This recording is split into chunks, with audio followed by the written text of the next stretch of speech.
I enjoy the aspect of helping people. I thought about going further, going to PA school, things like that, but then I kind of fell into my groove of what I found that I like to do. It has our kind of slogan, serving those who serve others. That's what the podcast was created.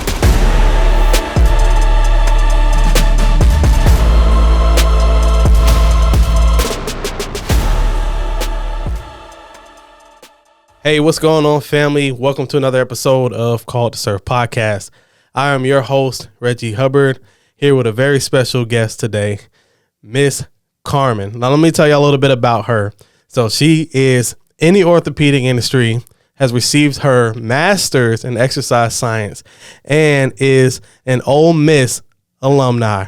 So for all y'all Mississippi State folks out there, y'all already know what it is. I don't need to get any more further into that. Well, without further ado, welcome, Karmen. Thank you. Thank you for coming through. Of course. So, Karmen and I have a very interesting story. I just kept running into her randomly, and I'm like, okay, she seems like a cool person. And then the next day, I'll run into her. Didn't really introduce myself. We just kind of said our highs and byes, and then just kept running into Karmen, and I'm like, you know what? The next time I run into this lady, I'm gonna ask her what her name is. I'm gonna ask her what she does, because I had a feeling she was in the healthcare industry, and I was like, man, you know what? I can tell that she does something. I think she'd be a great guest on the Call to Serve podcast. So that day came, and I did, and now that I think about it, I was like, I could have came off a little bit creepy, because I'm like, hey, I want to show you something. and I think the uniform gave me a little bit of credibility, right? Yes. And I said, hey, I have a podcast called the Serve Podcast, where we honor people who serve others. And I'd love for you to be a guest. And here we are today. Here we are. So, Karmen, tell us your story. Where are you from? Just give us the shebang. Like, what led you into healthcare? Talk to us about growing up. Okay, so I was actually born in California. My dad was in the Marines. I'm originally from Columbia, Tennessee, which is about 45 minutes south of Nashville. I've always been interested in science field, healthcare, things like that. I did competitive cheer for 13 years, so that kind of helped lead that path of wanting to go into healthcare just from injuries and things like that. So when I applied to colleges, I kept in mind that in the background of my head was healthcare, kind of what they had. So I went to Ole Miss, and I graduated with my master's in exercise science. I thought about going further, going to PA school, things like that, but then I kind of fell into my groove of what I found that I like to do. My first job out of college was at Vanderbilt in the trauma ICU unit. Very thankful for that, but it is a lot. And then I decided to move here because me and my boyfriend met at school, and he's from here. Moved here and then started working at Peachtree Orthopedics. Wow. Yeah. So you got a story. And if you don't mind me asking, what's your age? I am 24. 24 years old. Yeah. Wow. That's impressive. Yep. She got it going on like that at 24, y'all. That's what's up. I love hearing I love hearing and seeing young people win. That's awesome. Yeah. So, all right, we got to go back to competitive cheer for 13 years. Yeah. It's what I fell into loving. I started when I was 6, and then I didn't cheer my senior year of high school. I got a knee injury, and that kind of led into a little bit more into wanting to go into orthopedics and things like that.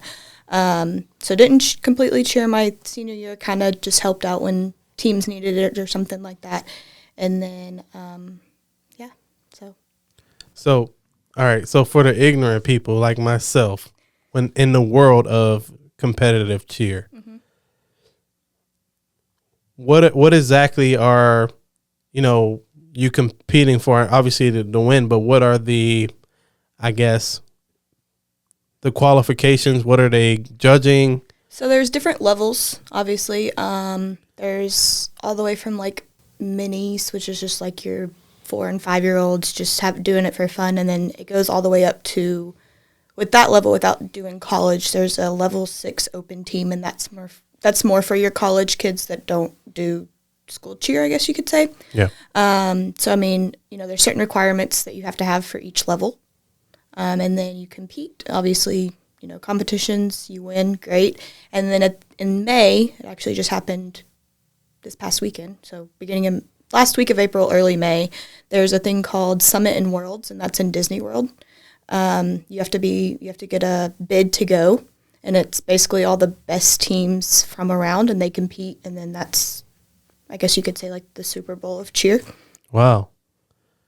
So I'm guessing they are judging on maybe choreography, technique. So there's like choreography, technique, of course, like your stunts, people get thrown up in the air, your tumbling, your sharpness, your tightness, how you look.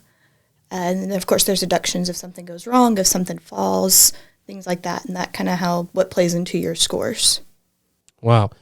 This is a whole different world out there. It is. That just seems like a whole world in its own. It is. And there's never a break. So, wow. Like, season ends at the end of April, middle of May-ish. And then, I mean, tryouts are normally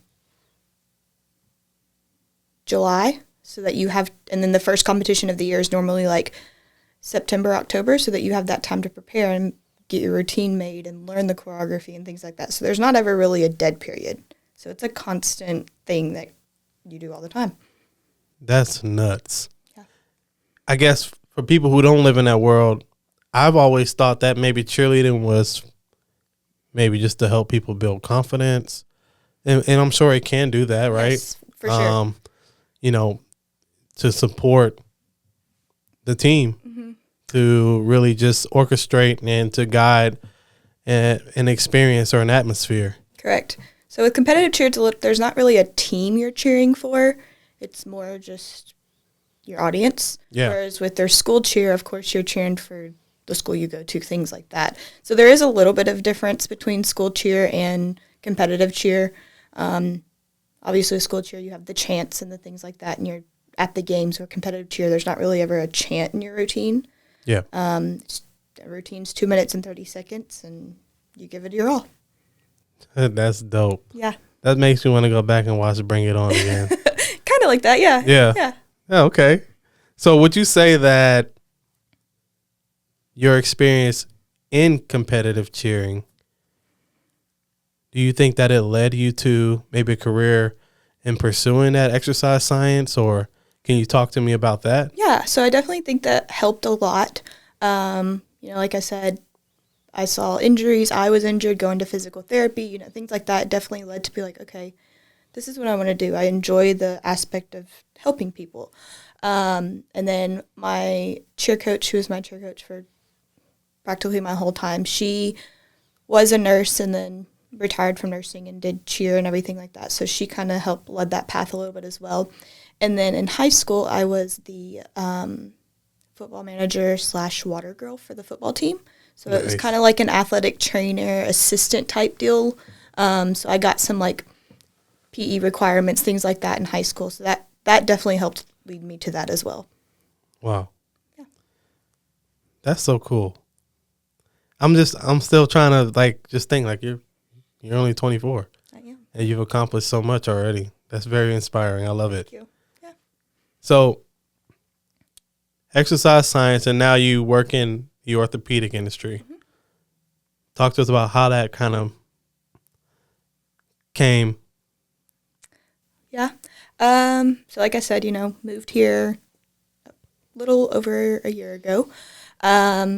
When I was still at home, I was just kind of looking for jobs, things like that. And this one popped up. Like I said, it's at Peachtree Orthopedics, and it's in the DME department, which is durable medical equipment. So what I do is, say somebody comes in, breaks their foot, sees the doctor or the PA or whoever they're seeing, and they need a boot. They'll come to my office. I'll fit them for a boot, tell them how it's supporting their foot, why they need this, show them how to wear it, all that kind of stuff, and then send them on their way. Wow. Yeah. Listen, I could have used a friend like you most of my life. I've been broken and put back together more times than I can. Yeah, there's definitely lots of patients that, of course, are there for a while because of surgery, so I see them quite a bit. And then there's just those frequent flyers that we see all the time, especially with our urgent ortho. It's kind of like a walk-in clinic. So we definitely have people, same-day injury can come in and do that, so that's where we see a lot of our repeats. So, okay, so thanks for sharing that. So, of course. I'm thinking about everyone that watches Call to Serve podcast, and there's some of us that may not be as well versed in medical terminology as others. How would you explain what is orthopedics? That's a good question. Orthopedics is definitely, it's a specialty, obviously, and there's a specialty within that specialty. So we have doctors that are more sports related, that are going to be more of our return to play for our players, things like that. We have spine doctors, knee, shoulder, foot, ankle, hand, elbow, whole body. Wow. So it's really broken bones, ACLs, shoulders, like I said, back. We see a lot of workers' comp and personal injury, but really, anything that's going on. And then, of course, if you come and they're like, I think it may be something, we can always refer you out to whatever doctor they think you need to see for that problem. But it's anything. Wow. So it's a very broad spectrum of treatment. Yes. Yeah, that's pretty cool. Yep. Man, it's crazy how technology is these days. I mean, you can literally, it's all these different scans you can get. And, you just get like, oh, yeah, I need to go see someone and get a custom boot or, It is. So we do, like I said, a lot of different bracing, things like that. I'd say our top two biggest things we do are ACLs and shoulders. Elbows, we see a lot of baseball players. One of our doctors is actually partial team doctor for the Braves, so we do a lot with them as well, which was kind of what helped drew me here. I like that. I like sports, so I like being in the sports orthopedic practice area. So it's really cool to kind of see how they go from surgery all the way through physical therapy and then being back on the field. Now, did you know that you always wanted to kind of be in this industry or a related industry in the medical or the healthcare industry in general? Was that kind of like an inkling that you had? Yeah, definitely something I've always wanted to do. I'm not the type of person to be sitting down and just at a desk job. Props to the people that can do that, but that is not me. I like to be up and going and help, doing things like that. So that's always been in the back of my mind. And then going back to high school, we had to pick a focus area. Yeah. And there was a bunch of, I'm sure most of them do, but I did the healthcare one, and that kind of helped. Okay, this is actually what I want to do, not just more of thinking it. I actually got to kind of put it into play. Yeah. So as a kid, were you very like a nurturing kid at all, or? I would say so. Yeah, I'm probably one of the older of our, like my parents' friends and kids and everything. I'm definitely on the older side. So I was always the one that babysat the younger kids and things like that. So it's always been, I like that aspect, I guess you could say. Yeah, I agree with you. I'm not the desk type guy. I always say this: the lion don't belong in the zoo. Yeah, no. You get what I'm saying? Yeah. I gotta be out roaming and making stuff happen, right? Me being like locked in a office for 8, 10, 12 hours a day. I could not. Drive me insane. We definitely have slower days at our clinic because we also have a surgery center on our first floor. So on Wednesdays, most of our doctors are doing surgery, so it's kind of slower in the clinic. And those Wednesdays, I'm definitely like roaming around trying to find things to do just because it's not as busy as our other days are. Yeah. So do you see yourself maybe venturing out into maybe other parts of the medical industry, or you think orthopedics is maybe like? I definitely like orthopedics. I feel like if I did venture out, it would still kind of be in that orthopedic field. But that's the aspect that I've been drawn to and that I really like. So what you saying for real is like, I pretty much got an orthopedics plug now. You know, Yeah. if I break something, I'll be like, oh, Karmen, Yes, definitely come see I us. need to come through to the office. Yeah, like I said, that urgent ortho is very, very helpful for people like that that can't get an appointment because our doctors are pretty booked. It's we have 10 offices open, and they're all usually pretty full 90% of the time. So, wow. yeah. So we're gonna shift gears just a little bit. Okay. Well, actually, yeah, let's shift gears a little bit. We'll come back to that later. But I know you mentioned you like sports. Mm-hmm. So has that always been like a family thing? Growing up, did you do sports with your family or? Yeah, I would definitely say it was a family thing. Like any other little kid, I tried all the sports before I found cheer. Went through t-ball, went through soccer, went through dance, did it all. But my family is very big into sports, football, things like that. And then my little brother does travel baseball, and then my little sister does soccer and swim. So we're definitely a sport family. Okay. Are you the oldest? I am the oldest. Okay. My little brother is just turned 10. He is on my mom's side, and then on my dad's side, I have a little sister, and she'll be 14 in July. Wow, so you like legit big sister. Yep, I was the oldest for 10 years on my dad's side, and me and my little brother are 15 years apart. So. Wow. Yeah.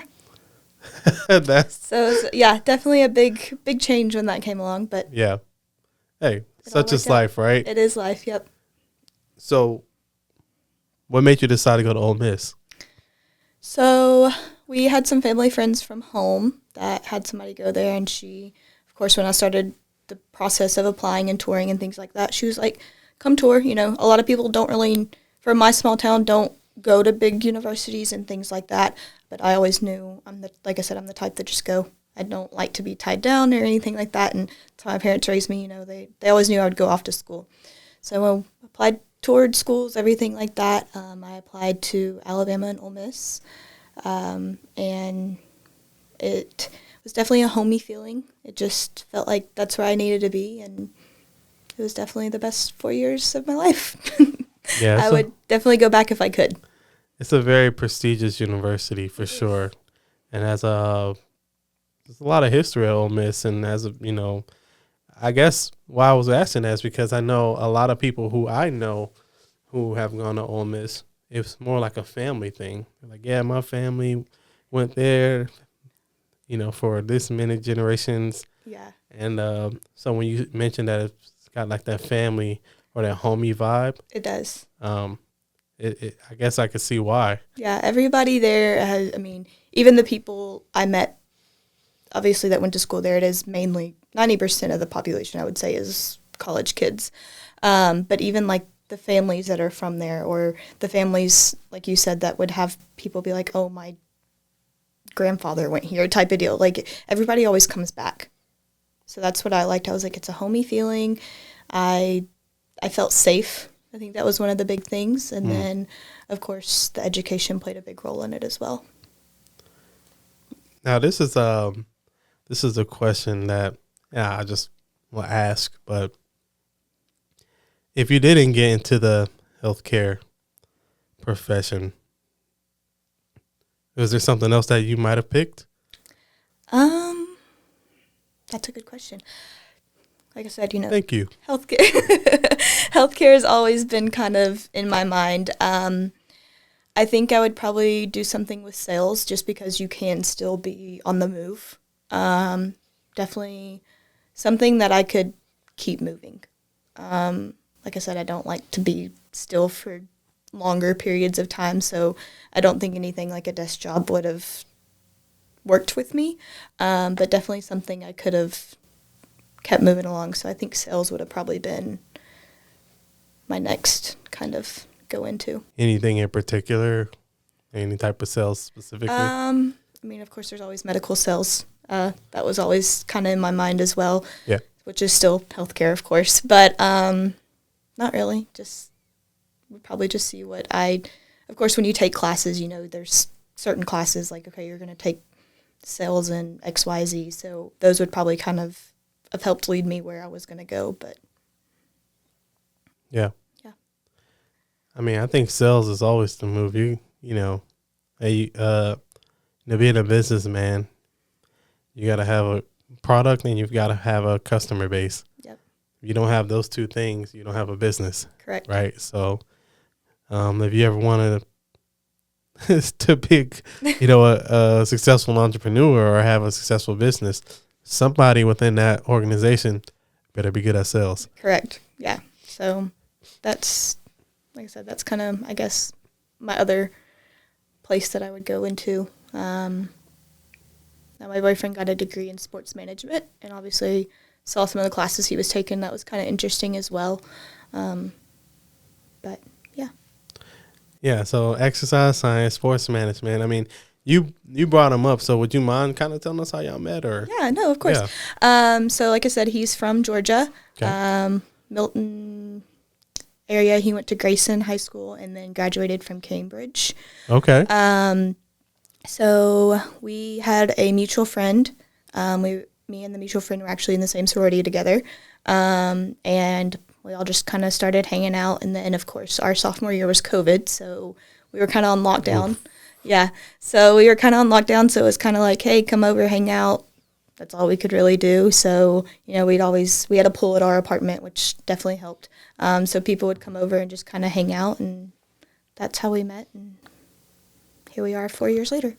You know what? COVID wasn't as bad as it seemed, because there were some beautiful things that came out of COVID.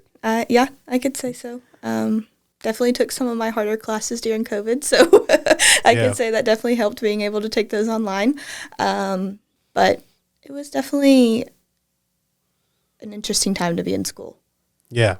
For sure. I think even now, to some extent, just that human connection, how we communicate with other people, it has been affected by COVID. Yes. But like I said, COVID, there were some beautiful things that came out of COVID. Me and my wife actually got close during COVID. She got furloughed from her job. I ran a photography company. She was in the modeling. We started building a portfolio, working closely together, just became really good friends. And, didn't have no intentions at that point in time. But, I mean, it was COVID. You're stuck in one place for... She's like, hey, I've got this time, furloughed from my job. I'm like, oh, okay. Well, shoot. I'm an entrepreneur. But, I didn't have a job. I made my own schedule. So... And we just became really cool, really good friends. Became best friends. Yeah. And I think, I'm not sure if that would have happened if COVID wouldn't have happened. I agree. I don't know if me and Jackson would be where we are, just because, like I said, we were literally stuck in either my apartment or his apartment. So, it was kind of, we definitely grew closer faster during that. So I think that's kind of what helped. Yeah. That's really cool. Another COVID relationship. Yeah. It was, like I said, it was definitely an interesting time being in school. But all right, so I gotta know, because now that I know that I'm Jackson. Yes. Has a degree in sports management. I'm assuming that he likes sports. He does like sports. And you like sports. I do. Do y'all have the same favorite teams, or do y'all kind of do you play devil's advocate? If whoever he picks, you're going to go with the opposite just to create some type of... Yeah, so of course we both like Ole Miss. Both graduated from there. Alabama's probably my other team. My stepdad went there, so that's kind of where that comes from. And then my dad's a Michigan fan, so I guess I root for them too. He, of course, likes Georgia. And then I would say NFL, I don't really pay as much attention to NFL. I would say Titans, just because Nashville, that's kind of where I grew up going to games and stuff. He's a big Cowboys fan. So sometimes, he likes to pick on me about that. When I moved here, he told me I had to either become a Georgia fan or a Cowboys fan. I said, well, I'd probably get disowned if I became a Georgia fan by my family. So I guess I could say I'm kind of a Cowboys fan now. But yeah. But besides that, everything else, of course, the Braves, I've always liked them, though. So yeah. So are you both competitive? Yes. I would say so. In different ways. In different ways? Yeah. Because I'm like, I can just imagine just, you know, it's friendly, healthy competition, of course. And, you know, him just not ever letting you win or you not ever letting him win, but you being able to kick his butt in some stuff. Yeah, it's definitely, he's also a big golfer, which I'm not, so that's kind of the freebie he gets. I just enjoy riding on the golf court and things like that. But we've gotten into pickleball, and we definitely butt heads when we play pickleball together. You know what? That's confirmation for me. There's been a bunch of people telling me, yo, Reg, you need to get on this pickleball tip. I've never played. It's not as hard as, like, we started playing last summer. It's not as hard as you think. I mean, we're not obviously playing in like tournaments. We're just more having fun and things like that with our friends and things. But it's definitely fun. It's definitely something to do. They also, in more Buford area, they have an indoor pickleball court, which is kind of set up like a Topgolf, so you can get the drinks and the food and things like that and rent a court, and it's pretty fun. What? Yeah. So we do that, and then of course, you know, the parks all around have courts. So if it's usually in the summer, we like to go out there and mess around. And I could just imagine playing pickleball with a couple of drinks. Yeah, it definitely gets entertaining. But sometimes I like to just sit back and watch people. Yeah. Rather than play, but still have fun. That's cool. I did not know that. I'm gonna definitely have to get that information from you. Because like I said, I've never played pickleball. I don't know the first thing about any of the rules or anything like that. So I say it's like a life-size ping pong. It's the best way to explain it. Huh. Okay. Yeah, that's what I would say. I wonder if my wife would be interested in trying to play some pickleball. Definitely something to at least try. We're both competitive, so. Oh, yeah. But with her, it's just like depends on those things. Like she's real soft-spoken and reserved, but if it's something that she wants, yeah, she's got that fire. Yep. You know, so, yeah, that's really cool. Mm-hmm. Really cool. Yeah. So, outside of the healthcare, outside of sports, is there anything else that you're passionate about? Definitely, I would say spending time with, you know, friends, family, is something that I'm very passionate about. I like to have those close relationships with the people I really care about. I'm also passionate about traveling. I really like to travel. I think that kind of came from competitive cheer, going to a bunch of different places for that. But I would say those would probably be the two main things. Where's your favorite place that you've been so far? I have a few. I really like to go anywhere tropical, warm, things like that. I've been to Cabo. That's probably been a nice trip. Cabo is nice. Yes, Cabo is really nice. I've been to Paris. I'll say it's a trip, but I don't know if it's somewhere I would go back to unless it was just something. But I'd say those would probably be the top two that I've been on that I definitely really would enjoy going back. Like I said, Paris, but I'm glad I got to go. Yeah. So, fun fact, right? Called to Serve podcast. Actually, we did our launch party from Cabo. Oh, nice. This past December. Love that. San Lucas, Cabo. Yeah. We were there. The launch party, we actually had a wedding to go to as well. So, nice. You know, some good friends of ours got married out there. So, I really enjoyed Cabo. It was dope. It was definitely will go back. But I was like, oh, that's so funny. Like, we actually launched. That's cool. From Cabo. And we watched the podcast go live for the first time from Cabo. Nice. Yeah, we went the summer after COVID. Obviously, you know, everybody was wanting to do something. Yes. So it was half capacity everywhere which was kind of nice because we got to enjoy everything. But I definitely want to go back now that it's more back to what it is supposed to be. Because even the resorts, not all the restaurants were open, just things like that. So I definitely want to go back there. Yeah. Is there anywhere else that you would like to go? That's kind of been on your mind, like, I'd like to go here. Yeah, so my parents actually went to Turks and Caicos for my mom's 40th, and it was an adult-only trip, so I didn't get to go on that one. So that's definitely somewhere that I know. That's definitely somewhere I want to go. I always want to Key West. I feel like it's a fun. I feel like Key West is almost like you're on a different island, but you're not. But like I said, really anywhere tropical, warm. I definitely do want to go back to California and kind of explore more of where I was born. I've been back once when I was younger, so now that I'm older, I kind of want to go back and really take in and see everything. Yeah.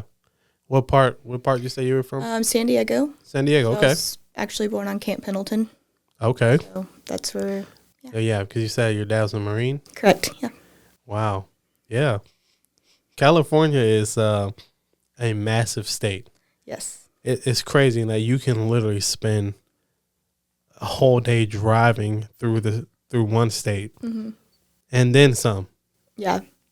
I went to San Francisco in February, NBA All-Star Weekend. Chef Curry, let's go. Fun. Yeah. Well, I guess it's not Splash Brothers anymore, but so Cali, I've got family in Cali, in the Bay Area. Okay. So Northern California. My dad actually lives out there. Okay. So yeah, I rock with you. I rock with you on the Cali vibes. It's a different world. Yes. Especially I hope that you get to go back soon as an adult and really just like kind of just take it in. Yeah, yeah. And then one of my roommates from college, she was from California. Of course, moved to the South for school and everything like that. And she's like, I don't ever want to move back there. She's like, obviously visiting and things, but she's like, when you're from there, and then you get to move and then you come back, it's kind of a little bit different. So a little different. Yeah. Yeah. So what about like anywhere like further out east or like in Asia? You ever thought about going like to Asia? Yeah, definitely want to do something like that. Greece is probably on my like Santorini is probably on my bucket list at some point. Like I said, when we did Paris, we started out in Paris and kind of bussed into smaller cities and then ended in Barcelona. So I got to see a bunch of different places, but Greece is definitely on my radar of places I want to go eventually. Yeah, it's on my top 3. Yeah, I would say. Yes. So we've been blessed to be able to go to Dubai a few times on business and and things like that.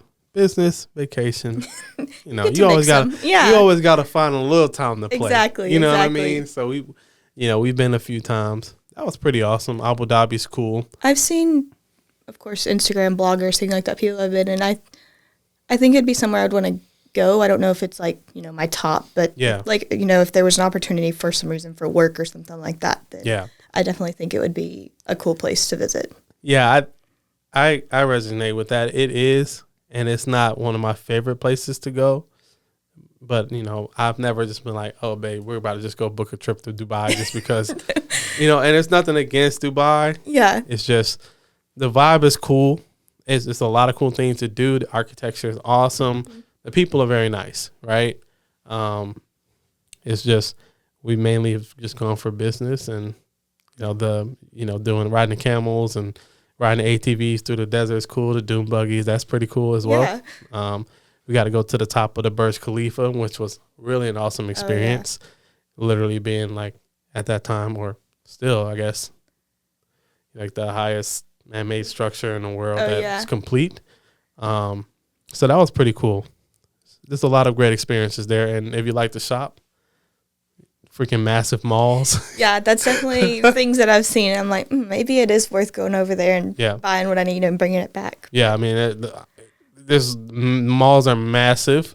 You can literally be walking all day and not get through it all. Like that's crazy. It's nuts. Yeah.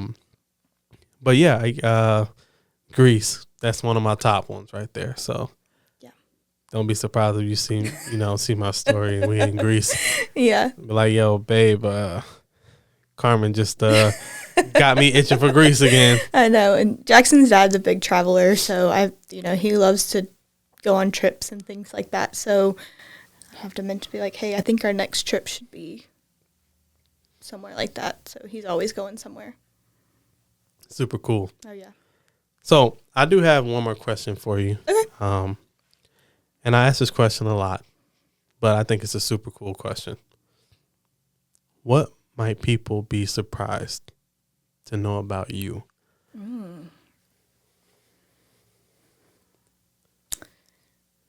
One that I always go to because it is kind of shocking. I don't like chocolate. That's normally the reaction I get. Yeah. I don't know. I'd probably say that's like one of the most shocking when I tell people. They're like, what? Like no chocolate at all? Yes and no. So I could eat like, I don't even know if I would consider this chocolate, but like M&Ms, Reese Pieces, things like that. But yeah. I don't like chocolate cake, ice cream, anything like that. Gotcha. No. Well, it's people like me who love chocolate. We're grateful for people like you because there's more for us. Yeah. Okay. Yeah. But another thing, I'm trying to think. I guess this isn't really about me, but the Hannah Montana movie was filmed in my hometown. Ah. So, well, I guess I was the big concert at the end of the movie. If you ever seen it, I was there for that. But I guess I don't know. I guess that's what I would say. Yeah. Some interesting facts about my hometown area. Chocolate. But yeah, chocolate's Hannah probably the big Montana. one. Yeah. Wow. Well, check this out. Before we let you go, Okay. I got something for you. Okay.